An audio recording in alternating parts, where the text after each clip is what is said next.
Amém.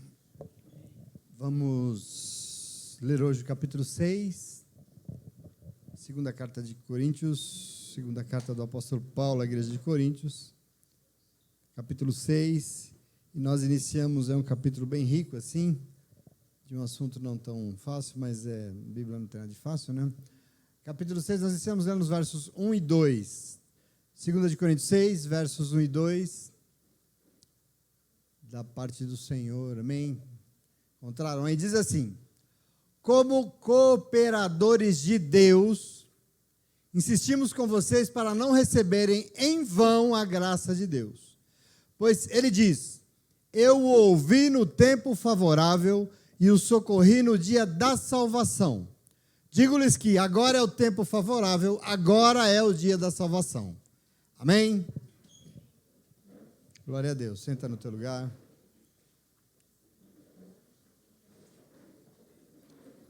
Hoje eu fiquei pensando, alguém conseguiria me dizer qual a atividade mais nobre que o ser humano pode exercer aqui na Terra? Talvez médico, né? Médico é bem nobre. Agricultor, engenheiro, né? Tão importante assim. Cozinheiro, importante, né? Senão a gente não come. Cientista, importante. Um monte de coisa bonita, linda, né?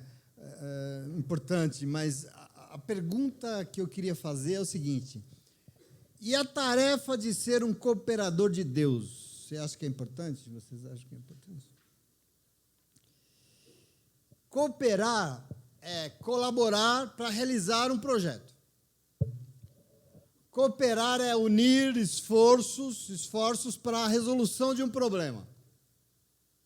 Cooperar com Deus é auxiliar o Senhor na obra que Ele deseja fazer. Cooperadores. Você acha que essa tarefa é nobre? Ser um cooperador, um auxiliar de Deus, será que é importante? Será? Para a grande maioria das pessoas, não sei. Parece que não, né? Mas para Paulo aqui, isso era de uma nobreza, isso era de uma importância. Isso para ele se sentia, né, no estado tão assim, porque ele sabia que ele não merecia, ele tinha essa incumbência e ele levava. E por isso ele não media esforços para, enquanto ele estava aqui na terra, vivo, ele ia fazer de tudo para participar da melhor maneira possível da obra que o Senhor desejava realizar aqui na terra. O capítulo 6 fala um pouco disso. E eu quero que você fique muito atento. Eu fiquei pensando nisso, o que isso significa e como é isso para as nossas vidas, como é que é isso para a igreja dos nossos dias. Quer dizer, será que as pessoas compreendem realmente para que Deus as chamou? Existe um pouco, acho, talvez um pouco, não muito, um desvio de rota, assim, a gente não está entendendo muita coisa, quer dizer, eu acho que não, porque a lógica do cristianismo é que quando nós aceitamos o Cristo, nós estamos aceitando fazer parte de um projeto gigantesco que Deus estabeleceu de salvar o mundo. Isso é ser cristão. Esse é o chamado que existe sobre nossa vida. Não é um projeto de vir e fazer de você um milionário e tal. Também, né? Mas existe um projeto no coração de Deus, quer dizer, e eu não sei exatamente como é que as pessoas encaram isso, mas isso para Deus é muito sério. Ele trabalha por isso, ele se empenha por isso. Paulo reconhece que ele é um cooperador de Deus na obra. É isso que ele está querendo dizer. E por isso ele exorta os crentes da igreja de Coríntios a não tratar a graça de Deus como qualquer coisa. Ele é muito claro. Nós não podemos receber a graça de Deus em vão. Quer dizer, sem reconhecer, sem fazer nada com aquilo que nós recebemos de graça. Porque graça para Deus é algo valiosíssimo e tem que ser para nós também. Me lembro até que teve um teólogo que eu estudei, que era genial, na época do nazismo, um teólogo alemão, Dietrich Bonhoeffer. E ele cunhou um termo naquela época, num livro dele, que chama a graça barata. Né? A graça barata. O que é isso? Quer dizer, é isso que estão fazendo, esse negócio que estão fazendo com a graça de Deus, diminuindo a dimensão e a importância que a graça tem que ter nas nossas vidas. E eu não sei, isso dentro da igreja evangélica está se perdendo. A coisa mais nobre que existe no evangelho é a teologia da graça, que vem de Deus. Uma graça barata não tem relevância, uma graça barata não conta. Não importa. Mas isso não pode, a gente não pode se render a isso. E Paulo, ele é muito claro, porque o que Deus fez de graça, quer dizer, sem exigir nada, todo o amor dele em vir até nós, nos alcançar, nos resgatar, nos salvar, falar conosco, nos ensinar a vencer, e sobretudo, essa nobreza dele nos chamando para participar de uma obra que é dele, imbuídos da mesma graça, é algo magnífico, e por isso Paulo vai dizer, nós não podemos receber tudo isso em vão. O que seria receber a graça de Deus em vão? Como ele diz aqui, bom, seria receber tudo que Deus fez, e aliás fez, não, continua fazendo, todos os dias, por nós, e faz de graça, e não fazer nada com isso que nós recebemos. Isso é receber em vão. Essa é a questão dele. Significa viver desperdiçando oportunidades, perdendo um tempo que é oportuno para Deus, jogando no lixo isso. Quer dizer, é impressionante. Eu fico lendo Paulo, e cada vez a gente está estudando bastante o apóstolo Paulo, e eu fico encantado com o conhecimento que ele tinha das Escrituras. Ele era um homem de um... lógico que ele não tinha o Novo Testamento, mas o Antigo Testamento ele tinha acesso a livros, aos pergamentos, e ele conhecia demais. E aqui ele vai usar um versículo do capítulo 49 de Isaías, ele usa Isaías o tempo todo, frequentemente ele cita Isaías, para lembrar que o Senhor nos garantiu, ele disse, ele prometeu, que no tempo favorável, e esse tempo favorável para ele, no tempo que fosse favorável para ele, ele atenderia o nosso clamor, e no dia da salvação, ele viria em nosso socorro, prometeu o Senhor. Leia lá Isaías 49:8, você vai ver que é uma promessa de Deus, para a nossa vida, para a vida do povo, quer dizer, o Senhor prometeu que no tempo dele, ele ouviria o nosso clamor, e viria o nosso socorro para nos salvar, e por isso nós não podemos ficar desperdiçando a maravilhosa oportunidade que nós recebemos. Essa questão para Paulo, quer dizer, nós não podemos ficar tratando, como muita gente faz, a graça de Deus como qualquer coisa baratinha, porque não é. Não tem preço de tão valiosa que é isso para nós.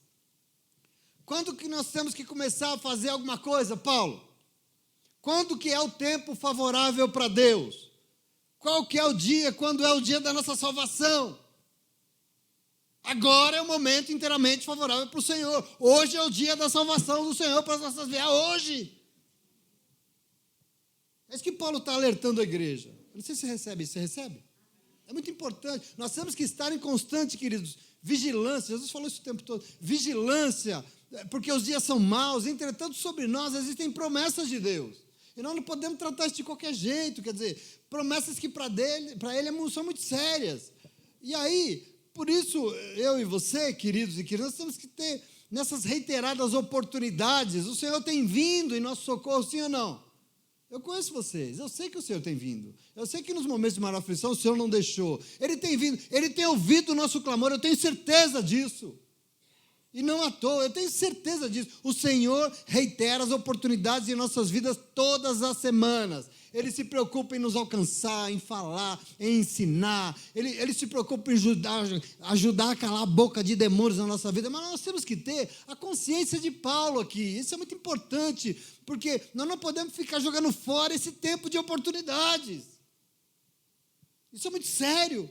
Nós não podemos tratar a graça de Deus em vão. Por quê? Porque o dia é hoje, o lugar é aqui e o tempo é agora. E nós temos que tomar posse disso. Aliás, a Bíblia fala, né? Provérbios fala. Busque o Senhor enquanto é tempo. Qual é o tempo? É agora. Para quando eu morrer, não é agora. Depois eu me como. Não. Quer dizer, isso é muito importante. O Senhor está aqui e Ele vem para salvar. Ele vem para salvar. Então todo mundo será salvo, pastor? Não sei. Segundo Paulo, não. Porque só será salvo quem tratar a graça de Deus de acordo. Quem não tratar a graça de Deus em vão, mas se conscientizar e decidir fazer alguma coisa com tudo que tem recebido de Deus, com tudo que Deus tem feito. Isso é um problema enorme aqui, quer dizer. Às vezes a gente não tem. Salvar é o que o Senhor mais deseja. E salvar tem a ver, salvação tem a ver com se apossar da graça dele. É graça, mas se a gente não se apossa dela, não tem salvação.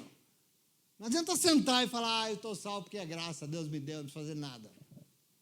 Pelo menos se apossar disso e ser grato e fazer alguma coisa por gratidão, você precisa. Quer dizer, nós temos que se apossar da graça dele. Se apossar como? Se conscientizando que nós temos sim que nos envolver. Esse aqui é o clamor de Paulo no capítulo 6. Nós temos que nos envolver. Envolver com o quê, pastor? Com a obra que Deus deseja realizar aqui na terra. Afinal, eu e você somos o que o Senhor nos fez para ser. O quê? Cooperadores e cooperadoras de Deus nos planos que Ele quer fazer para o mundo. Isso sou eu e é você. Ou você acha que não existe nada? Você não nos deixou numa missão? Jesus encerra o evangelho dizendo, vai, ide agora fazer a obra. Agora é com vocês, vamos. E nós temos que se conscientizar disso em nome de Jesus, amém? Veja o versículo 13. Eu vou ler até do 3 ao 13, porque é um conjunto de coisas que ele fala numa tacada só, assim, um desabafo. Verso 13 ele diz assim, não damos motivos de escândalo a ninguém, em circunstância alguma, para que o nosso ministério não caia em descrédito. Pelo contrário, como servos de Deus, recomendamos-nos de todas as formas, e muita perseverança, em sofrimentos, privações, tristezas, em açoites, prisões e tumultos, em trabalhos árduos, noites sem dormir e jejuns, em pureza, conhecimento, paciência e bondade, no Espírito Santo e no amor sincero, na palavra da verdade e no poder de Deus, com as armas da justiça, quer de ataque, quer de defesa, por honra ou por desonra, por difamação ou por boa fama, tidos como enganadores, sendo na verdade verdadeiros, como os desconhecidos, apesar de bem conhecidos, morrendo, mas eis que de repente vivemos, espancados, mas não mortos, entristecidos, mas sempre alegres, pobres, mas enriquecendo a muitos, nada tendo, mas possuindo tudo, falamos abertamente a vocês, Coríntios, e lhes abrimos todo o nosso coração, não lhes estamos limitando o nosso afeto, mas vocês estão limitando o afeto que têm por nós, numa justa compensação, falo como a meus filhos e filhas, abram também o coração de vocês para nós, desabafo, né? Lindo, né? Veja que coisa, quer dizer, o momento que é bem constante em tudo que nós temos lendo de Paulo, quer dizer, ele reforça o quê? O seu ministério. E não é à toa, porque de tudo que eu estou falando aqui, porque a língua falando e fazendo acusações severas, tentando difamar o ministério de Paulo, era uma língua felina, era uma coisa... O diabo usava aqui as línguas. E Paulo vai mostrar como é que não se trata a graça de Deus em vão, porque ele jamais vai admitir ser motivo de alguma situação aí que possa para causar escândalo. Ele não admite isso de forma nenhuma. Pelo contrário, em todas e quaisquer circunstâncias, independente da situação que for, enfrentando o que vier, ele diz, Paulo, eu persevero na obra de Deus. Ele mesmo diz, com muita perseverança, eu trabalho para o Senhor. Ele diz, no meu ministério, eu já enfrentei tudo. Sofrimentos, privações, tristezas, já fui açoitado, já fui preso, trabalhei muito, noite sem dormir, jejuei, mas fiz tudo isso com pureza, com conhecimento, com paciência e bondade, sempre focado no Espírito Santo, no amor sincero, na palavra da verdade e no poder de Deus. Esse sou eu, Coríntios. Teve momentos que nós fomos honrados, outros tentaram nos desonrar. Outros momentos de fama, outros que fomos difamados. Falaram que estávamos enganando as pessoas, mas nós sempre fomos verdadeiros. Tratados como desconhecidos, apesar de todos nos conhecerem muito bem. Em alguns momentos morrendo, mas daqui a pouco estamos vivos de novo. Fomos espancados, mas nunca mortos. Em muitas situações nos entristeceram, mas o Senhor sempre nos alegrou. Nós somos pobres, mas enriquecemos a muitos. Não temos nada, mas possuímos tudo. Porque temos o bem mais valioso deste mundo, o quê? Deus é conosco, glória a Deus. Isso é um retrato, isso é um perfil, sabe do quê? Do que significa para ele, e tenho certeza que para Deus também, um ministério. O nome disso é ministério. E isso é muito sério, porque o ministério que trata com temor tudo que recebeu da graça de Deus. E isso é muito lindo, mas também isso é um grande desafio, sim ou não? Ler isso é um desafio. Por quê? Porque obra de Deus é algo realmente muito sério, é algo lindo, mas é um grande desafio para o povo de Deus. É isso que o Senhor nos deixou em nossa mão, a incumbência que Ele tem para todos nós. Ministério precisa ter todo o nosso respeito. E eu estou falando com a igreja do Senhor hoje, isso é muito sério. Porque o ministério, o que é? Nada mais é do que um grupo de pessoas que disseram sim e aceitaram ser cooperadores e cooperadoras de Deus na obra que Ele tem que fazer aqui na terra. Isso é um ministério. Isso para Deus é muito sério. Para Paulo também era. E eu queria que fosse para você também, em nome de Jesus. E nós temos que compreender isso, porque ele trata disso de uma maneira muito bonita. E por isso, para mim, desculpa, mas eu não acho que não tem nada mais nobre no mundo do que isso. Não tem oportunidade mais sensacional do que essa. Ah, mas eu sou médico. Tá bom, mas vai lá, seja médico, exerça um ministério diante do Senhor. Eu sou advogado, o que você for, exerça o ministério diante do Senhor, porque não tem nada de mais maravilhoso exercer o ministério com todo o temor diante da graça de Deus. Isso é fantástico. Às vezes a gente fica com dúvida, e eu tenho certeza, já até me perguntaram isso, que tem gente que não entende muito bem. Quem é que tem ministério? Às vezes a gente pensa, a irmã participa do ministério tal, o irmão participa do ministério, mas esse negócio não é comigo, não é para mim. Eu não tenho ministério. Muita gente pensa isso. A gente acha isso, né? Agora, hoje, Paulo quer nos dar uma justa medida, e eu queria que você tomasse posse. Inclusive, eu quero fazer um parênteses aqui, porque essa semana foi muito importante. Domingo, o meu coração aqui se encheu num tanto aqui nessa igreja, porque o Espírito Santo de Deus me encheu na hora. E uma alegria na abertura do nosso culto, porque eu pude contemplar, no início do culto, essa coisa dos ministérios, né? Quando a Aline estava dando os recados aqui, e os vídeos ali mostrando... E eu pude contemplar os vários ministérios deste lugar, as crianças, os adolescentes, os jovens, os casais, a intercessão, e aí tem a dança, tem o louvor, tem a comunicação, tem o vídeo ali que era lindo, eu me emocionei, da missão nas comunidades, e tudo isso, eu falei para ele, não, isso revela, sabe o quê? Uma igreja viva, uma igreja que não está morta. E é viva por quê? Porque essa comunidade recebeu e recebe muito da graça de Deus. E recebe, mas não permite que isso seja em vão. E por isso vai lá e participa da obra que o Senhor quer fazer. É por isso que tem vida aqui. É por isso que a gente consegue, é por isso que o Senhor é conosco. Que igreja é isso? Então, medida para Paulo, quem é que participa de ministério? Todo mundo que recebeu algo da graça de Deus. Se não recebeu, não precisa. Tem problema, mas se recebeu, isso tem que ir para frente. Se recebeu, isso tem que ser, de alguma forma, mostrado para o mundo. Isso tem que alcançar alguém, isso é muito importante, querido.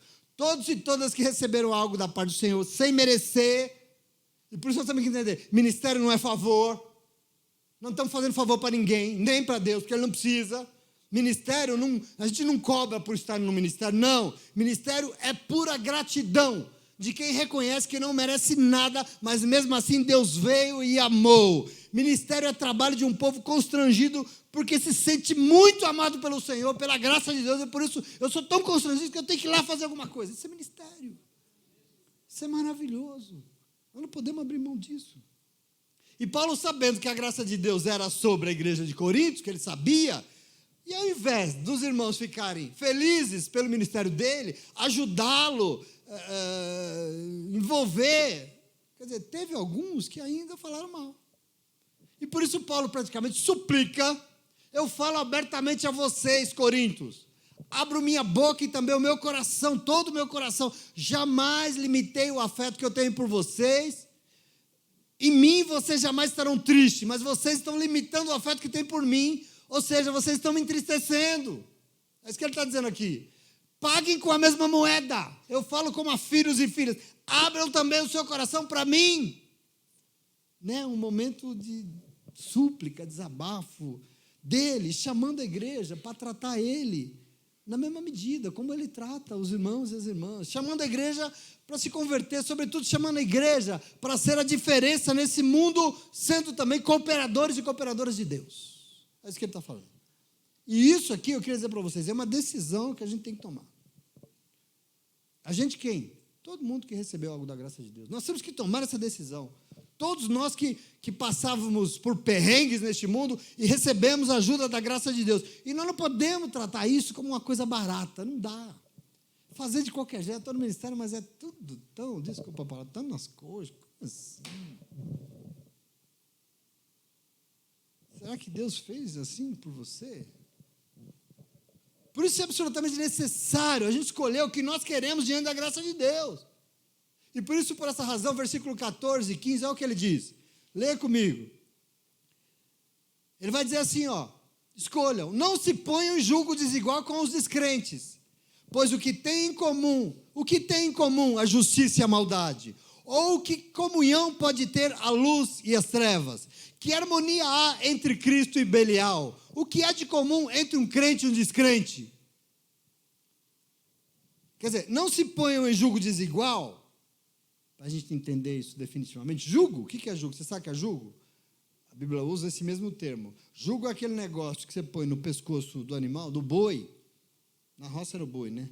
Para direcionar, o bicho não sair para os lados, e ele puxar a carga. E normalmente é uma madeira com um boi de cada lado. Um boi aqui e um do lado dele. Na roça, sabe como é que a gente chama isso? Parelha. Lá é pareia. É uma pareia de boi. Vai lá na roça, você vai ver. Os animais, um de cada lado, não pode ser diferente. Eles têm que ser iguais. Não dá para ser um grandão e um pequenininho. Não funciona. Não dá para ser um fortão e um fraquinho. Os animais ali, a parelha de bois tem que ser igual. Nunca você pode colocar um menor e o outro muito diferente do outro. Não, elas têm que ser iguais. E Paulo está dizendo, não formem parelha com incrédulos. Não façam isso. Não faça parelha com quem é diferente. Não queira carregar fardo de quem não tem o mesmo temor e o mesmo compromisso que você tem, com quem não tem a mesma comunhão que você tem. Não queira fazer isso. Não arraste quem não está na mesma comunhão que você. Julgo desigual é isso. Julgo desigual é um forte aqui, o outro lá, mais atrapalhando do que empurrando. Julgo desigual. São medidas diferentes. Aliás, que comunhão pode haver entre a justiça e a maldade? O que comunhão, o que existe entre luz e trevas? Que harmonia pode haver entre Cristo e Belial, entre crente e descrente? Acho muito interessante como ele escreve, porque você sabe que a palavra Belial, e ele era um profundo conhecedor do hebraico, né? A palavra Belial é hebraica, e ela se refere, a gente fala de Satanás, né? Belial é Satanás. Mas você sabe qual é a tradução literal dessa palavra? No hebraico, é o coisa à toa. Belial é o coisa à toa. Literalmente aquele que não é nada por excelência. Não é nada. Então, veja, que comunhão pode haver entre Cristo, que honrou a graça de Deus, que trabalhou arduamente com propósito na obra de Deus, porque fez o que Deus esperava deles, e o coisa à toa, que não tem compromisso com ninguém. O que tem de... Não tem comunhão. Nós temos que estabelecer as nossas medidas. Senão não tem ministério. A gente não consegue agradar o Senhor. Como é que pode andar lado a lado? Ou seja, não ser um cooperador de Cristo, depois que recebeu a graça de Deus, querendo ter comunhão com quem não tem que ter comunhão, pode nos levar a nos envolver com o nada. Nossa vida se torna um nada à toa, sem nenhum sentido. Ou quando não, empacado, querendo ir, mas não vai, porque a vida espiritual não anda porque está lá amarrada. Tá? Tem um diacho me agarrando aqui, infelizmente. Tira essa canga do seu pescoço e vai tomar o jugo de Cristo que é mais leve. Vai viver e vai fazer o que o Senhor espera de você em nome de Jesus. Amém? Nós temos que nos posicionar. Essa é a verdade. Versículo 16. Leia comigo. Está claro isso? 16 a 18. Não dá para ficar ouvindo, não fiz, pastor, porque fulano não deixou, porque ciclano, porque meu cunhado, ele me atrapalha tanto. Versículo 16 até o 18. Que acordo há entre o templo de Deus e os ídolos? Pois nós somos santuários do Deus vivo. Como disse Deus, habitarei com eles, e entre eles andarei, e eu serei o seu Deus, e eles serão o meu povo. Portanto, saiam do meio deles e separem-se, diz o Senhor. Não toquem em coisas impuras, e eu os receberei. E lhes serei pai, e vocês serão os meus filhos e minhas filhas, diz o Senhor Todo-Poderoso. Veja, se você estava aqui comigo domingo, hoje você pode receber novamente esse privilégio da graça de Deus, de novo, nos chamando à santidade. É maravilhoso isso aqui, porque nós temos que fazer escolhas nessa vida, meus irmãos. Com o Senhor, em cima do muro, não funciona. o muro não é de Deus. Deus não constrói muros, Deus constrói pontes entre você e Ele. Nós temos que fazer escolhas nessa vida, isso é muito necessário. E assim não dá para achar que nós vamos ter comunhão com aquilo que nos afasta de Deus. Nós temos que ter consciência, ainda achando que está tudo bem. Parece que lá em Corinto, né, nós estudamos a primeira carta de Corinto, o negócio lá era feio. Parece que lá está tudo bem, mas para Paulo não tem nada de tudo bem. Ele é muito claro, porque não existe nenhum acordo entre o templo de Deus e os ídolos. Por isso, nós temos que escolher ser o quê? O santuário do Deus vivo. O que é o santuário? O santuário é um lugar de santidade. Por isso é santuário. É um lugar de santidade, um lugar em que tudo que se faz é santo. E aí já volta a auréola do Bill, né? Vamos para o Vaticano de novo, né, Bill? É isso que eu e você somos e temos que ser o quê? Um santuário do Deus vivo. Por quê? Porque nós vivemos em santidade, nós não temos comunhão com nada que nos afasta do Senhor. Isso tem que ser muito claro. Quando eu digo nada que nos afasta do Senhor, às vezes, só para lembrar, o que mais nos afasta do Senhor, sabe o que é? Nós mesmos. E aqui tem uma incompreensão horrível do que é ser santo.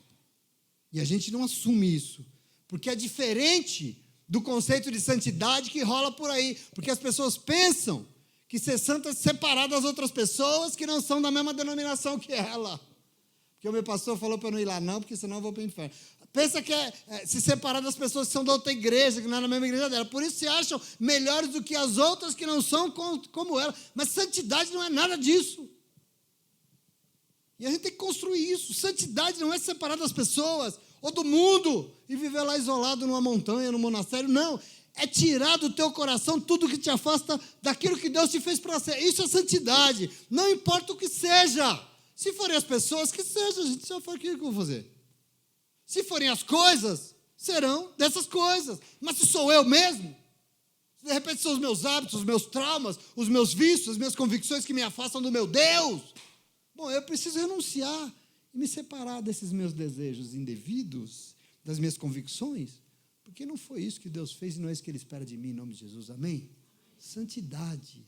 A gente precisa parar, quando a gente faz, e nós temos que fazer essa escolha, e nós decidimos renunciar a tudo que não nos aproxima de Deus, daquilo que Deus deseja, a santidade se faz em nossa vida.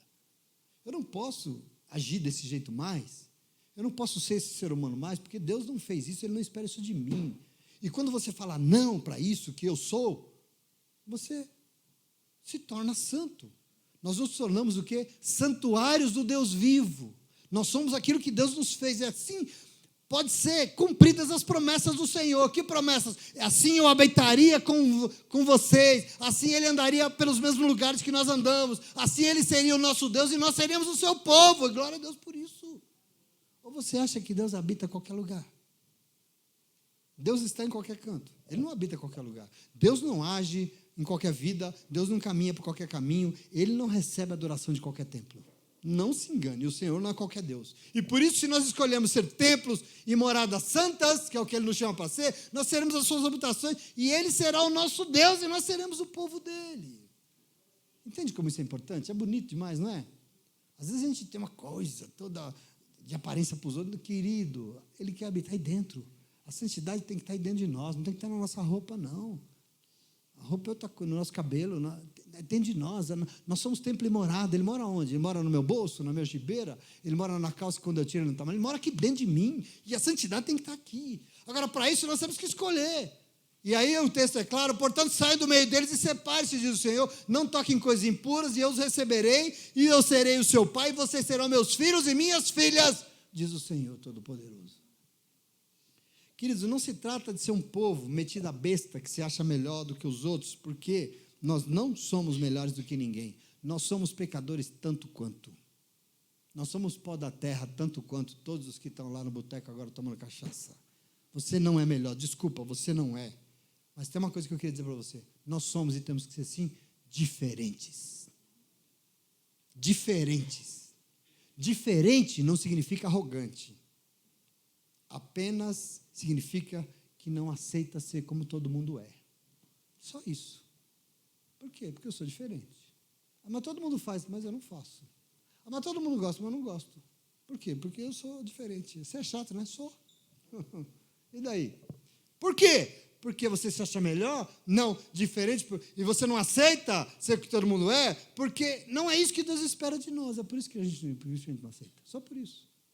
É uma postura de vida. Nós vivemos nesse mundo, que, aliás, não escolheu por Deus. Nós não vivemos em Marte. Nós vivemos nesse mundo que não escolheu. E é nesse mundo que nós vamos ter que testemunhar que nós somos propriedade dele, nas nossas ações. Nós temos que mostrar para o mundo que nós somos dele. Jesus nos chamou para sair e ir ao mundo fazer o quê? No final do Evangelho, testemunhar o nome dele, Atos dos Apóstolos, capítulo 2. Testemunhar, sejam minhas testemunhas no mundo. E é lá que nós vamos testemunhar. Porque enquanto nós vivemos nesse mundo, nós somos cooperadores e cooperadoras de Cristo, e o mundo vai saber que não é igual, não. Aqui as atitudes são outras, porque aqui tem humildade, aqui tem paciência, aqui tem misericórdia, aqui tem perdão, aqui tem amor, mesmo sendo caluniado, eu abro mão de mim mesmo, e eu perdoo, e eu não retruco, não, e eu penso no bem dos outros acima do meu, enfim, não é igual, não. Eu uso o que eu tenho para honrar a justiça de Deus. Eu participo sim de um ministério, porque eu quero fazer parte desse negócio que é maravilhoso, dessa atitude mais do que honrosa, de cooperar com o Senhor para aquilo que Ele quer fazer no mundo. É diferente. Se as pessoas disserem, mas você trabalha e ainda vai lá na igreja, você é besta, né? Não sou besta, não, eu sou diferente de você, só isso. Em nome de Jesus. O nome disso é ser cristão, é ser cristã, entendeu? É maravilhoso isso. Santidade é o atributo de quem é o que o Senhor fez para ser. O que foi que o Senhor nos fez para ser? Templos para Ele habitar. Templos para a sua habitação. Ele habita qualquer templo? Não. Mas só templos que se negam, templos que dizem não para aquilo que desonra o nome do Senhor, templos que esse ele vem, esse ele se manifesta, esse ele derrama a glória, derrama a tua glória, né? É nesse que ele derrama a glória. Ele vai vir e nós seremos filhos e filhas amadas dele, amém? Essa é a promessa, ele pessoalmente prometeu em nome de Jesus, amém? E assim nós chegamos no capítulo 7, só vou ler o início dele, para encerrar. Vocês entendem aqui o que ele está dizendo no capítulo 6? Como é importante isso? 7, vou ler os 3 primeiros versículos, diz assim: amados, então, visto que essas promessas de Deus existem, estão sobre nós, temos essas promessas, purifiquemo-nos de tudo que nos contamina o corpo e o espírito, aperfeiçoando a santidade no temor de Deus. Concedam-nos lugar no coração de vocês, a ninguém prejudicamos, a ninguém causamos dano, a ninguém exploramos. E não digo isso para condená-los. Eu já lhes disse que vocês estão no nosso coração, para junto morrermos e junto vivermos. Ponto. E eu acho lindo. Visto que o Senhor prometeu que seria o nosso Deus, que nós seríamos o seu povo querido, a sua família amada, nós não podemos tratar isso de qualquer jeito, como qualquer coisa. E nós temos que fazer o quê? Nos purificar de tudo que contamina a carne e o espírito. Corpo, aqui a palavra sarx, lá é carne. A carne e o espírito. E é muito interessante que para Paulo é diferente do que fizeram com ele, né? Porque para Paulo, carne e espírito nunca são dimensões separadas que se opõem uma com a outra. Ele nunca disse isso. A gente compreende às vezes um pouco. Mas a carne e o espírito são dois modos de ser humanos. É duas maneiras como nós nos manifestamos no mundo. Em carne, em físico e em espírito. Essa lógica dele, quer dizer. E é muito legal, porque o corpo físico e a dimensão espiritual que existem em nós são importantes as duas. Tanto que nós temos que purificar os dois. Quando a gente fala de santidade, esse negócio de purificação, as pessoas logo pensam no pecado do corpo, né? Porque o corpo é fonte de pecado, o corpo não sei o quê, ai, a saia da irmã. A carne nos leva a pecar. Ele leva mesmo, né? Lógico. Mas não só. Não se engane. Não é só a carne que nos afasta do Senhor. Por isso Paulo diz que nós temos que purificar de tudo que quer contaminar a carne, o corpo, mas o espírito também. O nosso espírito se contamina. E isso é muito sério. O nosso espírito começa a ouvir vozinha de demônio. Isso é muito sério. Pois se nós nos afastamos de tudo que quer nos contaminar, nós nos santificaremos, aperfeiçoaremos a santidade no temor do Senhor, ele escreveu. Não sei se você lembra que eu falei que a maioria das vezes somos nós e não os outros que nos afastam do Senhor? A A gente gosta, né, de falar, não vou lá, não falo com você porque você me afasta. A gente nunca pensa na gente, né? E por essa razão nós temos que purificar a nossa carne, o nosso corpo, mas também a nossa alma e o nosso espírito diante de Deus, porque o pecado maior habita aqui em nome de Jesus, amém? Aliás, você vai prestar contas para Deus do teu pecado e não do irmão, amém, em nome de Jesus, amém? Quer dizer, santidade, para mim, é um grande processo de renúncia de nós mesmos. Eu renuncio aqui dentro de mim tudo que me afasta daquilo que Deus me fez para ser, eu renuncio, e assim, nós não seremos santos como nós pensamos quando nós nos afastamos das pessoas, mas nós seremos santos quando, mesmo estando vivendo no mundo, mesmo vivendo com as pessoas, nós renunciamos aos nossos impulsos, porque se impor, o irmão está fazendo, mas eu renuncio, porque isso me afasta do meu Senhor. Isso é santidade. Você não precisa tratar ele mal, você pode estar com ele. O problema não é você estar com ele, o problema são as suas atitudes quando você está com ele em nome de Jesus. Não adianta ficar tentando achar pecado somente nos outros, que é o que a gente faz com maestria. Isso não salva ninguém. Isso não santifica ninguém. Porque o que nos santifica é esse aperfeiçoamento no temor do Senhor e nos afastar de tudo dizer não para tudo que nos afasta dele. Santidade é uma coisa construída dentro de nós. Isso é importante ficar claro. Com o aperfeiçoamento do temor do Senhor em nossos corações. O negócio é aqui dentro. Por isso Paulo suplica aos crentes de Corinto, abram aí o seu coração para mim, porque o coração aí está fechado, está duro. O coração aí não está bom, porque eu nunca prejudiquei ninguém, eu nunca causei dano para ninguém, eu jamais explorei ninguém, eu não tenho intenção de condenar ninguém. Inclusive eu já disse para vocês, vocês têm um lugar todo especial aqui no meu coração. Eu abri o meu coração para vocês e juntos nós vamos viver e juntos nós vamos morrer para a glória de Deus, amém? É maravilhoso isso. E eu vou parar, interromper, não é por causa da hora já, esses caras já vieram aqui atrapalhar. Mas eu encerro lembrando vocês da importância que é entender o que Deus espera de nós, das nossas vidas. Aí o capítulo 6. Deus espera coisas do seu povo. Porque senão, que diabo nós estamos fazendo aqui? Pastor, eu estou aqui porque Deus resolveu me eleger no ventre da minha mãe e Ele vai me levar para morar com Ele na glória e só. Vai achando. Vai achando. O coração de Deus é muito maior, cabe muito mais do que você. Então nós temos que entender o que Ele espera. A minha oração é que esse lugar seja sempre cheio de homens, mulheres, jovens e crianças que escolheram ser cooperadores e cooperadoras de Deus, independente do número que for. Pode ser 2 cooperadores, 200 ou 2.000 ou 20.000, não me interessa, mas que sejam cooperadores de Deus. Isso é muito importante, queridos. O que importa é a gente decidir fazer o que nós vamos fazer com o que a graça de Deus já fez por nós. Porque uma igreja viva é aquela que não permite que a graça de Deus seja tratada como algo em vão, como algo que não tem valor. O vão é o que não... vão, isso não vale nada. Nós não podemos fazer isso em nome de Jesus. Uma igreja viva é feita de pessoas vivas. E assim, o seu viver vai impactar o mundo lá fora. A sua vida, a sua maneira de ser, a tua vitória, a tua vida transformada, vai causar impacto nas pessoas lá fora, porque você é vivo. Quando alguém encontra uma pessoa viva, ela olha, mas que vivacidade, que alegria, que beleza, né? Que palavra de ânimo. E a pessoa é impactada, porque a vida impacta, né? Vida agrada, né? A morte é sempre, a vida não. E nunca mais aquela pessoa será a mesma. Essa é a minha oração neste lugar, em nome de Jesus. Portanto, eu espero que todo esse temor do apóstolo Paulo, tão bonito aqui nesse capítulo, possa nos preencher e tenha nos preenchido nessa noite, assim como me preencheu. E que nós possamos ir para casa hoje sabendo que alguém esteve aqui hoje, que alguém nos visitou aqui nesse lugar, e o que Ele mais quer é que no tempo dEle nós vamos clamar e Ele vai nos ouvir sim, porque Ele prometeu, e Ele vai nos socorrer no dia da nossa salvação. Ele vai. Oro para que a gente não viva desperdiçando, desapercebido, de qualquer maneira, sem temor, sem envolvimento, porque esse tempo favorável já bateu na nossa porta. O Senhor já chegou, meu irmão, o Senhor já chegou, minha irmã, Ele está aí, Ele está trabalhando, Ele está agindo, Ele já veio, e Ele está aqui para nos ouvir, Ele está aqui para nos salvar. Quando? O dia é hoje, o lugar é aqui, o tempo é agora. O Senhor já está aí na tua vida, não adianta ficar murmurando não, porque Ele já está aí. A salvação já é sobre você. E nós temos que fazer valer isso em nome de Jesus, amém?